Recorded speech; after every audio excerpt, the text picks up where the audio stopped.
할렐루야. 이 올해 새로운 달 하나님 바라보면서 또 힘내어 살아가시기를 예수님의 이름 축원합니다. 여러분 공기를 보신 적이 있습니까? 공기를 본 적은 없죠. 공기가 우리가 숨을 쉬면서 있다라는 사실만 알지 공기를 본 사람은 없습니다. 바람을 보신 적이 있습니까? 바람을 본 사람도 없죠. 나뭇잎이 흔들리고 또 이제 먼지들이 날아가면서 바람이 있구나라는 사실을 알지 바람을 보는 사람은 없습니다. 그럼 물을 본 적은 있습니까? 있죠, 그죠? 투명 컵이나 이렇게 강물 같은 데 보면 물은 볼 수 있습니다. 여러분의 심장을 보신 적이 있습니까? 없죠. 근데 심장이 뛰고 있다는 사실을 알고 있습니다.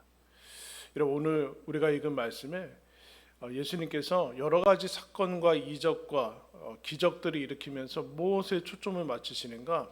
예수님이 누구인지에 대해서 그리스도인들에게 제자들한테 하나씩 알려주는 그런 일들을 하고 계십니다. 예수님이 어떤 분인지 알고 제대로 믿으라라는 그 얘기를 하고 있죠. 오늘은 어떤 사람들이 나오는가? 두 사람이 나오는데 28절에 보면 또 예수께서 건너편 가다라 지방에 가시매 귀신 들린 자 둘이 무덤 사이에서 나와 예수를 만나니 그들은 몹시 사나워 아무도 그 길로 지나갈 수 없을 지경이더라. 가다라 지방이라는 이제 한 지방에 가시는데 두 명의 사람을 만납니다. 이 사람이 어떻게 살고 있는가? 집에서 살지 않고 무덤 사이에서 살고 있다. 무덤 사이에서 살고 있다는 것이 뭐죠? 집에서는 같이 살 수 없는 사람이라는 거예요. 사람의 모습이 아니라 그런 무덤은 너무 이제 공동묘지 같은 데죠. 그 무덤 사이에서 살고 있다라는 사실은 이제 사망과 거의 접해서 살고 있는 그런 사람을 얘기를 하고 있습니다. 집에 거할 수 없어서 가족과 멀리 떨어져 있는 사람. 몹시 사납다라는 얘기는 인간의 모습, 인격이나 그런 모습이 아니라 짐승과 같은 모습으로 살아가고 있는 모습을 봅니다. 그러니까 사람들하고 같이 엮어서 살 수 없는 그런 모습을 얘기를 하고 있고 일상생활이 불가능한 사람을 얘기를 하고 있습니다. 누가 여러분 무덤 사이에서 살고 있겠습니까? 워낙 제어할 수 없고 통제할 수 없는 이런 사람이라서 아무도 그 주변을 지나갈 수 없고 자기 자신조차도 지금 자기 자신을 제어할 수 없는 사람이라고 두 사람을 예를 들고 있습니다. 이 사람들은 포기되고 방치될 뿐만 아니라 건드릴 수 없는 그야말로 야생에 돌아다니는 맹수와 같은 그런 삶을 살아가는 사람들을 봅니다. 근데 이 두 사람의 모습이 왜 이렇게 됐는가라는 것에 대해서 성경은 뭐라고 해주는가? 이 사람에 대해서 이 사람들의 원인은 귀신 들렸기 때문에 그렇다라는 원인을 제공해주고 있어요. 이 사람들이 단순히 마음이 아프거나 정신이 아프거나 그 정도가 아니라 영적인 존재, 귀신 들린 그 모습이 있기 때문에 이와 같은 모습을 보인다라고 얘기합니다. 여러분 귀신 본 적 있습니까? 귀신이 영적 존재인데 어떻게 봤어요? 바람을 보고 공기를 본다는 얘기나 똑같은 얘기인데 귀신을 본 사람은 없어요, 여러분. 귀신이 어떤 것으로 이제 둔갑해서 아니면 환상으로 이렇게 볼 수는 있지만, 여러분 귀신은 영적 존재입니다. 여러분 보이지 않는다고 없는 건 아니에요. 내 육안으로 안 보인다고 없다고 하는 것만큼 무식한 것은 없어요, 여러분. 공기가 안 보이잖아요. 여러분 코로나 바이러스를 본 사람이 있어요? 육안으로? 없어요. 그는 현미경으로만 보는 거예요. 근데 우리 육안에 안 보인다고 없는 것은 아니죠. 귀신은 영적 존재입니다. 근데 증상들이 보이고 있어요. 지금 증상들이 보이고 있습니다. 근데 이 사람들한테 들어갔다라는 얘기는 이 사람들이 자기 자신도 제어할 수 없기 때문에 귀신의 특징은 장악합니다. 장악해서 제어할 수 없게끔 만들죠. 이해할 수 없는 것이죠.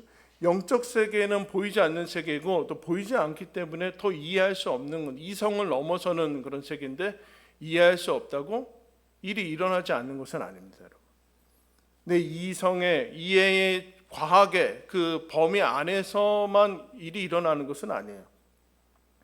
귀신이 있다라고 얘기를 하고 있는데 뭐라고 얘기하는가? 귀신 들린 이 두 사람들의 특징은 무엇인가? 인격이 사라지죠. 인간됨의 삶을 살아갈 수 없게 만들고, 더 나아가서 마귀의 밥, 노예 노릇을 하고 있는 모습들을 보게 됩니다. 근데 이 사람들은 자기 삶이 사라졌기 때문에 사망 사이에서, 벼랑 끝에서 살고 있습니다. 근데 중요한 장면이 나오죠. 그러나 이 사람들은 뭐라고 그래요? 귀신 들린 사람이지 귀신은 아니에요. 이 중요한 장면. 그럼 사람이지 귀신은 아니에요. 이 귀신 들린 사람들이 어떻게 되는가? 예수를 만납니다. 예수를 만납니다. 그러자 이 사람들이 장악하고 있는 이 사람들이 아니라 장악하고 있는 귀신들이 반응을 보여요. 어떤 반응을 보이는가? 29절 말씀 보겠습니다. 이에 그들이 소리질러 이르되 하나님의 아들이여 우리가 당신과 무슨 상관이 있나이까? 때가 이르기 전에 우리를 괴롭게 하려고 여기 오셨나이까? 여러분, 이 지금 귀신들이 예수님, 지금 동네 사람들도 예수님이 메시아인 것을 못 알아보고 있어요. 근데 귀신이 예수님을 알아봐요. 여러분, 예수님이 메시아라고 알아본다고 해서 믿음은 아니에요.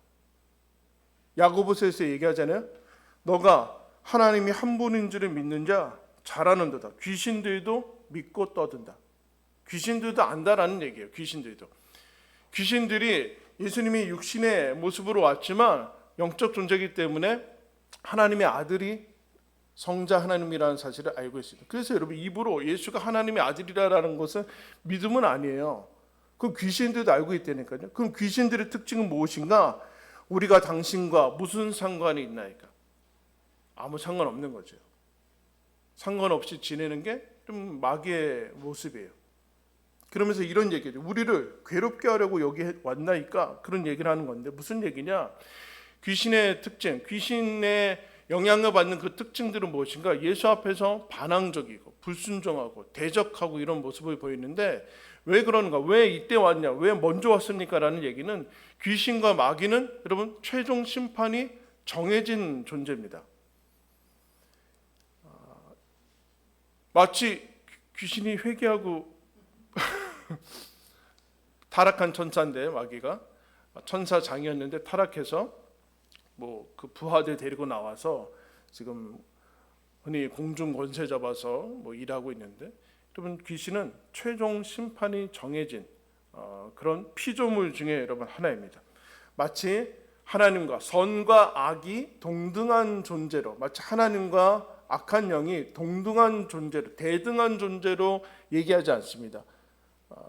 그냥 피조물 중에 하나인데 타락한 영적 존재 중에 하나라고 얘기를 해주고 있어요. 그러나 영향력이 있고 그런 모습을 보입니다. 예수님한테 이들이 나타나서 왜 벌써 왔냐고, 왜 우리를 와서 괴롭게 하냐고 뭐 이러면서 한 가지 이상한 얘기를 듣죠. 주여, 우리를 이 동네에서 쫓아내지 마시고 이 사람한테 이미 나가라고 예수님이 얘기를 하셨는데 이게 마가복음 누가복음에 보면 길게 나와 있어요. 나가라고 얘기해서 나가는데 한 가지 간청을 합니다. 이 지방에서 쫓아내지 마시고 저기 지금 막 돼지 엄청 많은데 저 돼지떼에 들어가게 해달라고. 그러니까 예수님이 가라. 그러니까 돼지떼가 한테 가서 돼지가 어떻게 됩니까? 돼지가 미쳐서 그 많은 돼지가 바다에 들어가서 몰살하는 것을 보게 됩니다. 죽음의 모습이 다시 나오고 있는데 이런 몰살하는 모습, 몰사하는 모습을 왜 보여줄까요?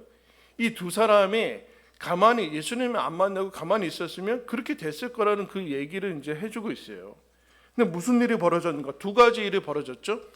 귀신 들린 이 두 사람이 정신이 온전해졌어요. 치유가 돼서 축사, 그러니까 귀신이 물러가고 정신이 온전해지는 것과 동시에 어떤 사건이 일어났습니까? 돼지가 다 죽었어요. 돼지떼가 다 죽었어요. 어디에 걸려요? 근데 이 두 가지 사건이 일어났는데 이 돼지를 치던 사람들이 이 모습 보고 동네 사람들한테 알리고 그러면 이 엄청난 삶의 벼랑 끝에 있었던 사람들 뭐 여러분 누가 이 통제 불가능하고 모두 다 손을 떼고 포기하고 있었던 사람들이 나왔으니까 여러분 무슨 일이 예상이 돼요? 동네에서 무슨 일이 벌어지겠어요? 잔치가 벌어지겠죠. 그럼 만약에 여기 우리 교우 중에 한 분이 너무 아프다가 그러면 치유가 됐어요. 그러면 어떻게 되겠어요? 잔치가 벌어질 거 아니에요. 근데 어떤 일이 일어나는가? 33절부터 보겠습니다. 치던 자들이 달아나 시내에 들어가 이 모든 일과 귀신 들린 자의 일을 고하니 온 시내가 예수를 만나려고 나가서 보고 그 지방에서 떠나시기를 간구하더라. 어떤 일이 일어났어요? 예수님 보고 우리 지방에서 나가라. 나가라 이런 얘기를. 잔치가 열리지 않고 예수님을 쫓아냅니다. 왜 그랬을까요? 돼지가 죽어서 경제적 손해를 봤어요. 돼지가 아까운 거예요, 지금.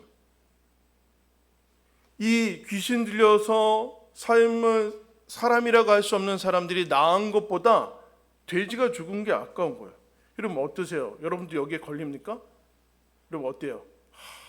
돼지 죽으면은 손해가 돼서 그 사람이 얼마나 단순히 돼지가 죽은 게 아니라 경제적으로 어려워지면 이게 다 파급 효과가 계속 나오는데 여러분은 어떠세요? 그러면 이 사람들이 원하는 거는 귀신 들린 사람은 계속 그렇게 살도록 놔두고 우리한테 손해를 끼치지 말라고 하는 것으로 지금 예수님을 쫓아냅니다. 여러분 이게 왜 잔치가 아니라 예수님을 쫓아낼까요? 이게 어려운가요, 여러분? 여러분 돼지가 아까운 거예요? 어떤 게 더 좋은 거예요? 치유가 된 게 좋은 거죠. 근데 이게 쉽지 않아요. 이게 어려운가? 이 동네 사람들이 이런가? 그럼 쉬운 거로 이렇게 얘기했는데 그 귀신 들린 사람이 내 아들, 내 가족이라고 생각하면 쉬워요. 그 마가복음 누가복음에는 돼지 떼가 2,000마리나 죽었대요, 여러분.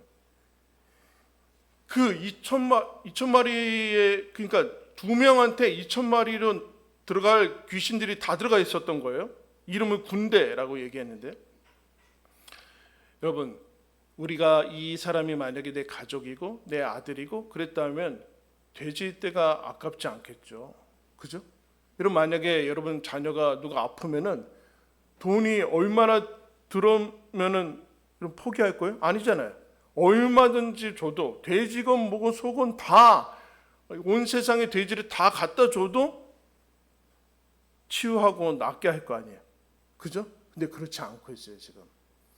이 사람들이 기뻐하기는커녕 다 예수님을 쫓아내고 있어요. 왜 이런 짓을 했냐 이거죠. 저 사람들 어차피 사람으로 취급하고 있지 않는 모습들. 뭐 어떤 논리들이 들어가겠죠. 뭐 동물을 보호한다느니 뭐 이런 논리가 들어가겠지만 사실은 가짜죠. 근데 여러분 생각해 보세요. 이스라엘이 돼지를 먹어요, 안 먹어요? 안 먹어요. 우리는 모르겠어요. 우리는 워낙 지금 비싸니까 삼겹살 도대체 어떻게 먹는 거지? 하나 1인분에 하나 나오고 막 이렇게 한 줄 나오고 막 그러잖아요 지금. 여러분 이스라엘은 돼지 먹지 않아요. 돼지를 부정한 짐승 중에 하나로 치고 있어요. 먹지 않는다는 얘기예요. 그러면 이거 왜 치고 있는 거예요, 이 사람들? 이방 사람들 위해서 치고 있는 거죠. 아마 이방 사람들이 주인일 수도 있어요. 로마의 사람들이 주인이고 하청받아서 이스라엘 사람이 어떻게 제정신이면 돼지를 쳐요. 민족이 치욕이고 그거는 그럴 수 없어요. 만약 그럴지라도 이거는 로마인들을 향한 그 상대를 대상으로 하는 사람들이 하는 거예요. 우리는 음식으로 치지도 않는 거를 지금 이 두 사람들보다 소중히 하고 있는 모습들을 여러분 보게 됩니다. 좀 나오잖아요. 누가복음 15장에 탕자가 가서 아버지가 주신 재산 다 쓰고 나중에 뭐 해요? 돼지를 칩니다. 이건 무슨 얘기예요? 이스라엘은 그런 일 안 한다고요. 가장 할 게 없어서 부정한 이스라엘의 부정시 여기는 거 가서 돼지 먹는 열매를 먹으면서 이제 하나님께로 아버지께로 돌아오잖아요. 여기서 이런 생각이 들죠. 그러면 왜 하나님께서 예수님이 귀신을 앞에 본문 같은 데는 그냥 쫓아냈어요. 근데 왜 하필 여기서는 이 동네에서는 돼지떼로 들어가게 하셨을까? 앞에서는 축사하시면은 나가라 그러면 귀신들이 나갔거든요. 근데 무슨 귀신들의 간구를 들어줘요. 무슨 얘기를 하고 싶을까요? 이 동네의 지금 형편에 대해서 얘기하는 거예요. 이 동네는 이 사람은 귀신 들려서 증상이 나오잖아요. 근데 이 동네는 귀신에 직접적으로 들리지 않았는데 미쳤죠. 사람이 사람을 안 보이는 거예요. 사람이 나은 게 기쁘지 않은 거예요. 돼지가 죽은 게 경제적 손해 말고는 생각나지 않은 거예요. 예수님이 그 얘기를 하고 싶은 거예요. 예수도 안 보이고 귀신들도 알아보니 예수도 안 보이고 사람도 안 보여요. 이 사람들은 귀신이 아니라 귀신들이 사람인데 내 이웃의 누구의 가족이고 아들인데 그런 거 신경 쓰지 않는 거예요. 우리 지방에서 떠나라 이라 떠나라. 사실은 돼지도 소중히 여기지 않는 거죠. 돼지로 인한 경제적 손해만 이득만 신경을 쓰는 거예요. 이거를 성경에서 뭐라고 그래요? 맘몬이라고 하죠. 맘몬. 하나님과 재물을 겸하여 섬기지 못한다. 그러니까 예수를 쫓아내고 우리는 물질을 섬기겠다. 물질 숭배, 물질이 필요 없다는 얘기가 아니죠. 마음도 영혼도 다 사로잡혀서 저당 잡히고 귀신 들리지 않은 사람으로 이 사람들이 미쳤는데 지금 이 사람들이 미쳤는데 자기는 미치지 않았다라고 생각하고 살아가고 있어요. 이런 만약에 이 사람들이 마을 전체가 이 사실을 기뻐하고 이러면 누가복음에 탕자가 돌아갈 때 누가 기뻐해요? 아버지가 기뻐하잖아요. 막 달려와가지고 껴안고 막 그러잖아요. 근데 기쁘지 않아요. 형은 기뻐하지 않고 근데 그 누가복음 15장의 탕자의 그 이야기의 수신자가 누군지 아세요? 바리새인들과 서기관들이에요. 예수님이 바리새인들과 서기관들 들으라고 이 얘기하는 거거든요. 근데 기뻐하지 않아요. 만약에 여러분 이 동네 사람들이 기뻐했다면 예수님이 여러분 돼지 10배, 100배 주셨을 거예요. 근데 그렇지 않더라. 그렇지 않고 있다. 사도행전 16장에 가면 이와 비슷한 한 가지 사례가 더 나옵니다. 바울과 실라가 빌립보에 가서 이제 복음 전하기 시작하고 있는데 어떤 귀신 들린 종이라거나 귀신 들린 여종이 매일 따라와서 뭐라 그러냐면은 이 사람들은 지극히 하나님의 높으신 하나님의 종입니다. 막 계속 그러니까 바울과 실라가 왜 그러냐. 그래서 귀신을 쫓아줍니다. 그 즉시 정신이 온전해지는데 그런데 이 사람을 이용해서 점치는 이 사람을 이용해서 귀신 들린 이 사람을 이용해서 돈을 버는 사람들이 있었어요. 그러자 바울과 실라가 이 여자 사람을 치유하니까 이제 점치면서 돈을 벌 수가 없었어요. 어떻게 했을까요? 좋아야 되는데 그렇지 않고 이사야 바울과 실라를 고발해서 옥에 가두고 때리고 뭐 이렇게 합니다. 한 사람이 정신이 온전해지는 것은 중요하지 않고 계속 귀신에 잡혀 있어서 나한테 돈을 벌게 해줘야 되는 이런 모습이 여러분 사도행전 16장에 나와요. 여러분 어때요? 이 본문을 읽으면서 하나님께서 우리한테도 묻는 거예요. 돼지가 자꾸 걸리냐? 돼지가 아깝냐? 사람 낳는 게 눈에 들어오지 않냐? 그럼 미친 거예요. 귀신의 영향을 받고 있는 거예요. 영향을 받고 있는 거예요. 여러분 두 사람이 이 귀신 들린 거에서 치유되려면 얼마나 치유비가 될까요? 치료비가 얼마나 될 거예요? 그게 지금 아까워서 그냥 너는 귀신 들려 살아라 그 얘기를 예수님이 아무 말 없이 그냥 떠나십니다. 여러분 성경은 우리가 얻은 구원에 대해서 이렇게 얘기를 해주고 있어요. 그는 허물과 죄로 죽었던 너희를 살렸다. 허물과 죄로 죽었던 너희를 살렸다. 그때 너희는 그 가운데에 행하여 이 세상 풍조를 따르고 공중의 권세 잡은 자를 따랐으니 곧 지금 불순종의 아들들 가운데 역사하는 영이라. 전에는 우리도 다 그 가운데서 우리 육체의 욕심을 따라 행하며 육체와 마음에 원하는 것을 행하여 다른 이들과 같이 본질상 진노의 자녀이었다. 모두 다 여러분 예수님 태어나면서 예수님 믿기 전에 모든 사람들은 다 본질상 진노의 자녀인데 공중의 권세 잡은 자의 그 영향에 따라서 마귀의 밤 노릇하면서 그렇게 지냈다. 그렇게 불순종하는 영의 역사를. 그러나 긍휼이 풍성하신 하나님이 우리를 그 사랑하신 큰 사랑을 인하여 허물로 죽은 우리를 그리스도와 함께 살리셨다. 너희는 은혜로 구원을 받은 것이라. 마귀의 종노릇하는 우리를 예수 믿는 것이란 마귀의 종노릇해서 이게 뭔지 진짜인지 어느 게 중요한지도 모르고 죽었던 사람들, 죽었으니까 여러분 다 떠밀려 다니는 거 아니에요? 강물에 떤 시처처럼 이렇게 가고 물결에 가고 그렇게 가는데 하나님이 우리를 살리셨는데 그리스도와 함께 살리셨다. 그래서 그리스도인의 자녀된 증거가 무엇인가? 따라했습니다. 성령의 어떤 행위 한 가지를 하고 그런 게 아니라 그리스도인인 증거, 하나님 자녀된 증거는 무엇인가? 우리를 살려낸 증거가 무엇인가? 그 다음에 하나님께 사시는 것이 무엇인가? 우리 안에 성령을 보내줘요. 성령을 우리 안에 거하게 하시는 것이 그게 구원이에요.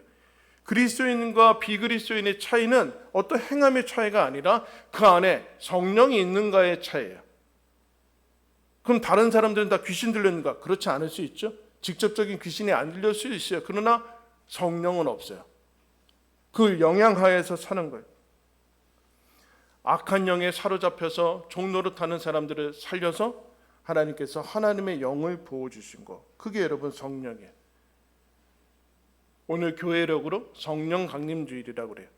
부활절 이후에 7주 지나고 40일째 되는 날 성령 강림주일이에요.